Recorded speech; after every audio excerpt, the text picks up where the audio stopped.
तो गाइस कैसे हैं आप सब लोग। Ruthless demon of the past के एपिसोड 39 के साथ हाजिर हो। तो लास्ट एपिसोड के एंड पे हमने देखा था कि ग्रैंडपा सोमी की बातें सुनने के बाद अपनी राइट आर्म में तलवार पकड़ते हैं और कहते हैं कि मुझे यहाँ पर दोबारा से अपने आप को बेहतर बनाना होगा।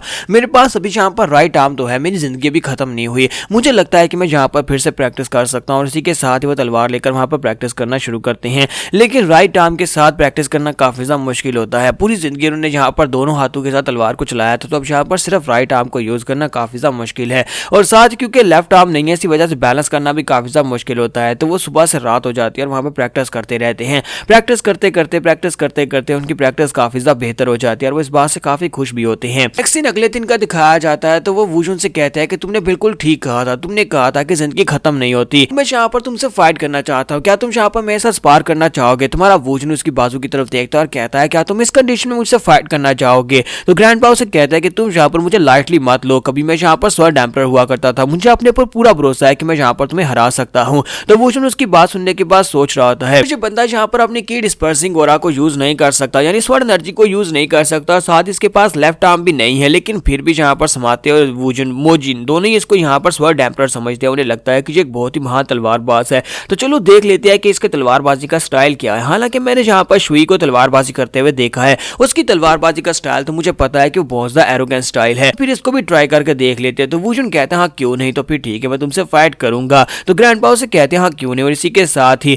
मोजिन, समाते और सोमी वो तीनों वहां पर झाड़ियों के अंदर छुपकर जो देख रहे होते हैं और कहते हैं कि लगता है कि यहाँ पर फाइट होने वाली है। तो मोजिन कहता है कि तुम्हें क्या लगता है कौन जीतेगा। समाते उसे कहता है कि कौन जीत सकता है, ऑफ कोर्स हमारे लॉर्ड यहाँ पर जीतने वाले हैं। उस बुढ़े खूचड़ को तुम्हें देखकर लगता है कि वो किसी एंगल से यहाँ पर मास्टर से जीत सकता है और ऊपर से उसके पास एक बाजू भी नहीं है। मोजिन उसे कहता है कि तुम्हें यहाँ पर उसको कम नहीं आंकना चाहिए, वो स्वर्ड एम्परर हुआ करता था। के साथ ही वहां पर फाइट स्टार्ट होती है। तो स्वर्ड एम्परर जो होते हैं यानी ग्रैंडपा अपने हाथ में लकड़ी का डंडा पकड़ते हैं और दोनों एक दूसरे के ऊपर अटैक करने के लिए रेडी होते हैं। जबकि हमारा वूजुन उसे कहता है कि मैं यहाँ पर तुमसे यही कहना चाहूंगा कि अपना बेस्ट देना, हेजिटेट करने की कोशिश मत करना, और अगर तुम्हें लगता है कि तुम मुझे हिट कर सकते हो तो हिट करके दिखाओ। इसी के साथ ही ग्रैंडपा बड़ी तेजी के साथ आगे बढ़ते हैं, फुल स्पीड के साथ वो आगे बढ़ते हैं और वूजुन के ऊपर अपनी तलवार से स्ट्राइक लगाते हैं। ग्रैंडपा वहां पर अपने बारे में सोच रहे थे कि मैं स्वर्ड एम्परर हूं और मैं इतने सालों तक तलवारबाजी करता रहा हूं, तो इस तरह के एक छोटे लड़के को मेरे लिए हराना ज्यादा मुश्किल नहीं है, कम से कम मैं इसे ब्लॉक तो कर ही सकता हूं। लेकिन जैसे ही वो उसके करीब पहुंचता है उनकी तलवार उनके हाथ से छूट जाती है और ग्रैंडपा को एक जबरदस्त झटका लगता है। वो कहते हैं ऐसा कैसे हुआ, तुम्हारी वजह से मेरी तलवार कैसे छूट गई। और सभी देखने वाले भी काफी हैरान होते हैं। कहते हैं कि लगता है कि मैंने यहाँ पर कुछ गलत कह दिया। तुम्हारे वूजुन उसे कहता है। तो वूजुन उसे कहता है कि मैंने तुमसे कहा था कि तुम्हारे पास जो कुछ भी है सब कुछ लेकर आओ, यानी कि फुल स्ट्रेंथ के साथ अटैक करो, लेकिन तुम तो यहाँ पर मेरे साथ मजाक कर रहे हो। ग्रैंडपा वहां पर सोच रहे होते हैं कि मैंने कोई मजाक नहीं किया, बल्कि मैं अपनी फुल स्ट्रेंथ के साथ उसके ऊपर अटैक करने के लिए आगे बढ़ा था। कहते हैं कि मैं स्वर्ड एम्परर, जिसे नामगोंग चियोन के नाम से सभी लोग जानते हैं, मुझे लगा था कि जिस लेवल पर मैं पहुंच चुका हूं, यानी स्वर्ड एम्परर के लेवल तक मैं पहुंच चुका हूं और इससे आगे मैं नहीं बढ़ सकता, मेरी तलवारबाजी से ज्यादा डेवलप नहीं हो सकती। मैं सालों से इस स्टेज के ऊपर फंसा हुआ था, लेकिन आज इस लड़के से फाइट करते हुए मुझे समझ आ रही है कि मैंने अभी तक यहाँ पर स्वर्ड्समैनशिप के एस को भी नहीं सीखा है, क्योंकि ये लड़का यहाँ पर सिर्फ और सिर्फ अपनी तलवार के साथ मुझे ब्लॉक कर रहा है। एक ही जगह के ऊपर खड़े रहकर ये मेरे अटैक्स को ब्लॉक किए जा रहा है और मुझे नहीं पता कि ये सब कुछ कैसे कर रहा है। मैं चाहे किसी भी एंगल से इसके ऊपर अटैक क्यों ना कर लूं, ये वहां पर खड़े खड़े मुझे ब्लॉक कर लेता है। हर बार या तो मुझे अवॉइड कर लेता है या मुझे ब्लॉक कर लेता है। तो मोजिन कहता है कि यार तुमने देखा यहाँ पर क्या हो रहा है। समाते उसे कहता है कि मैंने तुम्हें पहले ही कहा था कि यहाँ पर यही होने वाला है।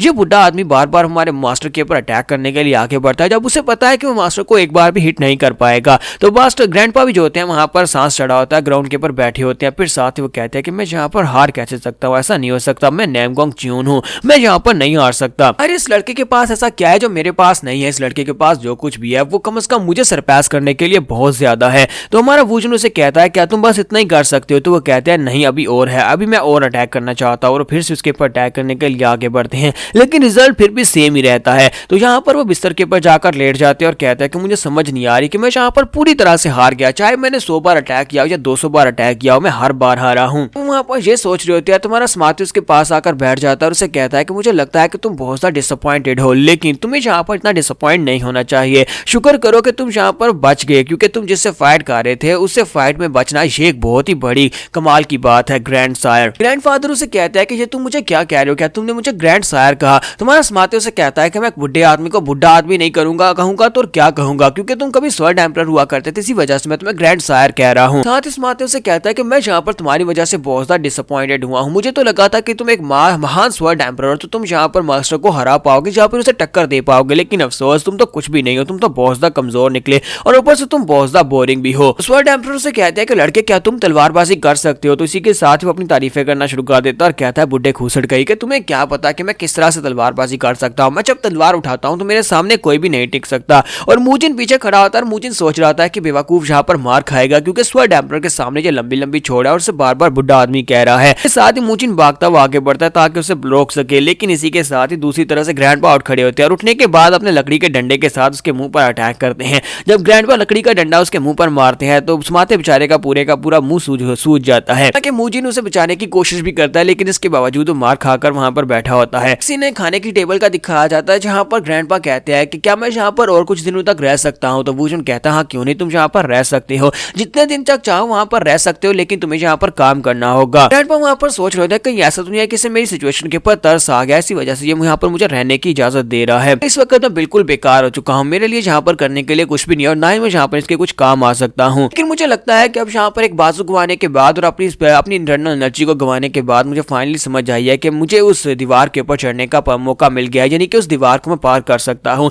तो यहाँ से नेक्स्ट सीन जो होता है वो इनके स्कूल की तरफ का दिखाया जाता है जहाँ पर ग्रैंडपा को सोमी को स्कूल ले जाने और वापस लाने का जिम्मा दिया गया होता है। वो सोमी को लेकर गली में वापस आ रहे होते हैं। सोमी वहां पर एक बड़ा सा स्क्विड लेकर चल रही होती है और कहते हैं ग्रैंडपा मुझे ये बहुत ज्यादा पसंद है। तो ग्रैंडपा उसे कहते हैं अच्छा तुम्हें ये बहुत ज्यादा पसंद है। फिर साथ ही उसे याद आती है कि वुजन ने उसे कहा था कि क्या तुम सोमी को पिक एंड ड्रॉप कर सकते हो। तो ग्रैंडपा कहते हैं पता नहीं उसने मुझे ये काम क्यों दिया है, लेकिन मुझे लगता है कि ये काम इतना भी बुरा नहीं है। मुझे ये लगा था कि ये काम बहुत ज्यादा बोरिंग होगा, एक बच्चे को स्कूल छोड़ना फिर उसे वापस लेकर आना, लेकिन मुझे काफी ज्यादा मजा आ रहा है। तो इसी के साथ सोमी उसे कहती है ग्रैंडपा यहाँ पर देखें यहाँ पर क्या है। तो वहां पर एक मास्क वाली दुकान होती है, तो उसे कहती है ग्रैंडपा यहाँ पर तो मास्क बेचे जा रहे हैं, ग्रैंडपा क्या हम लोग यहाँ पर से एक मास्क खरीद सकते हैं। जबकि ग्रैंडपा वहां पर सोच रहे होते हैं कि मुझे लगता है कि इसे मास्क बहुत ज्यादा पसंद आ रहा है, तो उसके लिए एक मास्क उठाती है और कहती है ग्रैंडपा मुझे लगता है ये मास्क आपका बहुत ज्यादा अच्छा लगेगा, जरा इसको ट्राई करके देखें। यहाँ के जुनशांस के स्वर्ड्स बैंड का मास्क है, तो हमारे ग्रैंडपा जो होते हैं उस मास्क को अपने हाथ में पकड़ते हैं, साथ ही अपने चेहरे के ऊपर लगा लेते हैं। जब अपने चेहरे के ऊपर उस मास्क को लगाते हैं तो ग्रैंडपा कहता है कि मैं इस मास्क में कैसा लग रहा हूँ।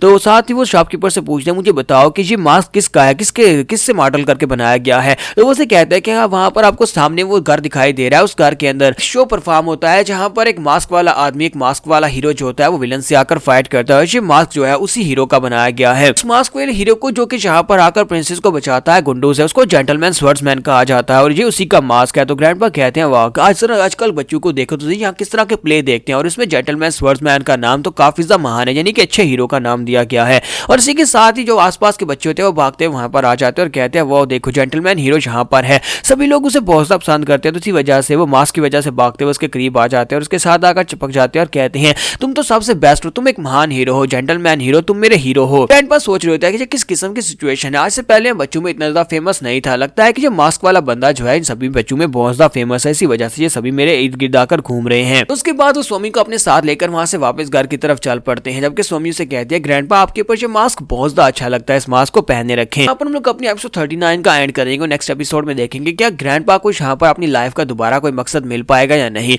तो एपिसोड की एक्सप्लेनेशन अच्छी लगी हो तो कमेंट करके जरूर बताइएगा और वीडियो को लाइक करना मत भूलिएगा। Thank you.